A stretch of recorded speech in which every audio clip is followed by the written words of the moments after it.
어느 날 예수님이 어린 시절을 보내며 성장하셨던 나사렛을 방문하셨습니다. 나사렛에는 여전히 예수님의 이웃과 친척들이 살고 있었습니다. 이스라엘 전역에 이미 유명 인사가 되신 예수님께서 고향을 찾았으니 반갑게 환영하는 것이 일반적일 텐데, 그러나 예수님을 영접하는 주민들의 태도가 그리 호의적이지를 않습니다. 그래서 유명한 어록이 하나 탄생하죠. 선지자는 자기 고향에서는 존경을 받지 못한다.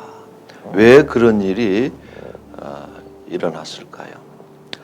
예수님께서는 먼저 안식일 날 나사렛 회당에서 말씀을 가르치셨습니다. 예수님의 가르침을 받은 사람들의 첫 반응은 놀라는 일이었습니다.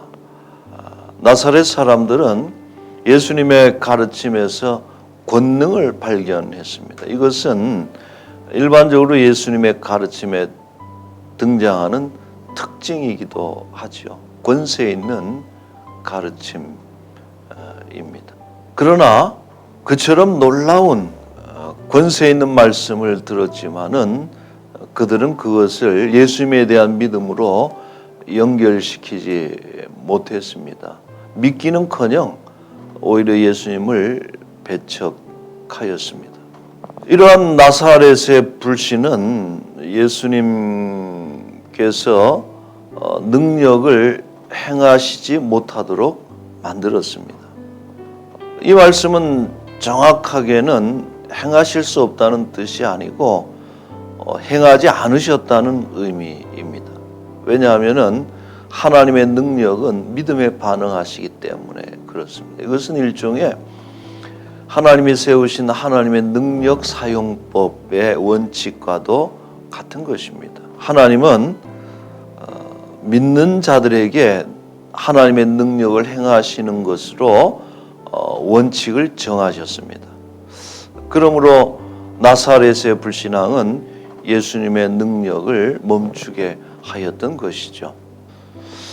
그렇다면 과연 그들이 예수님을 믿지 않을 뿐더러 오히려 배척했던 이유는 무엇일까요? 그 단서를 말해주는 구절이 있습니다. 자, 이것은 일종의 편견입니다. 그들의 비극은 예수님을 안다고 생각한 것입니다.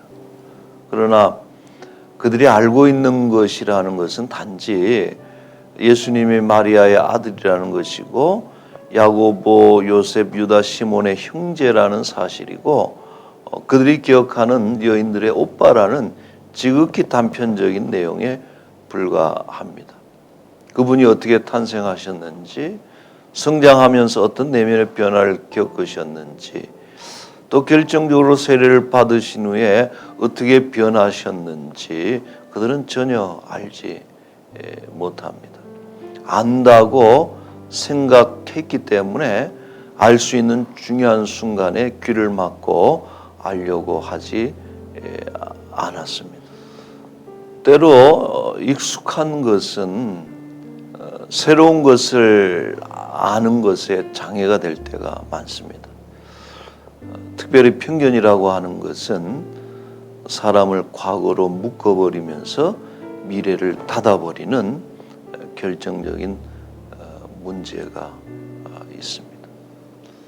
그러나 예수님께서 이 땅에 오셔서 만나신 이들이 누구입니까? 그리고 하신 일이 무엇입니까? 사회에서 어떤 편견에 의해서 차별하고 또 배척했던 많은 사람들, 세리, 나병한 자, 귀신 들린 자, 율랑녀, 사마리아 여인들, 이들을 만나시고 함께 소통하셨습니다. 그리고 그런 편견을 깨버릴 때에 하나님의 복음을 우리가 바르게 받아들일 수가 있는 것이죠. 오늘 교회도 마찬가지입니다. 우리는 오래됐기 때문에 가지고 있던 이런 하나의 선입견이나 편견들, 익숙함으로 인해서 세워진 그런 담들을 깨고 더욱더 예수님을 알고 또 사람들을 소통하는 그런 교회가 돼야 되는 것입니다. 동일한 내용을 다루고 있는 누가복음에는 이런 내용이 등장합니다. 누가복음 4장 25절부터 27절에 보시면은 당시 이스라엘 백성들은 하나님을 믿지 않고 오히려 배교하고 바알을 섬겼던 그런 배교의 시대, 불신앙의 시대에 이방인임에도 불구하고 하나님의 말씀을 믿음으로 놀라운 능력을 체험한 대표적인 이방인들이 등장합니다. 엘리야 시대의 사렙다 과부가 그렇고 엘리사 시대의 아람 사람 나아만이 그렇습니다. 이들을 예로 들면서 예수님은 나사렛의 불신이 안타깝다. 그런 불신앙으로 인해서 하나님의 능력이 나타나지 않은 것에 대해서 안타까워하시면서 책망하고 계시는 것입니다. 여러분, 믿음은 하나님 능력의 통로입니다.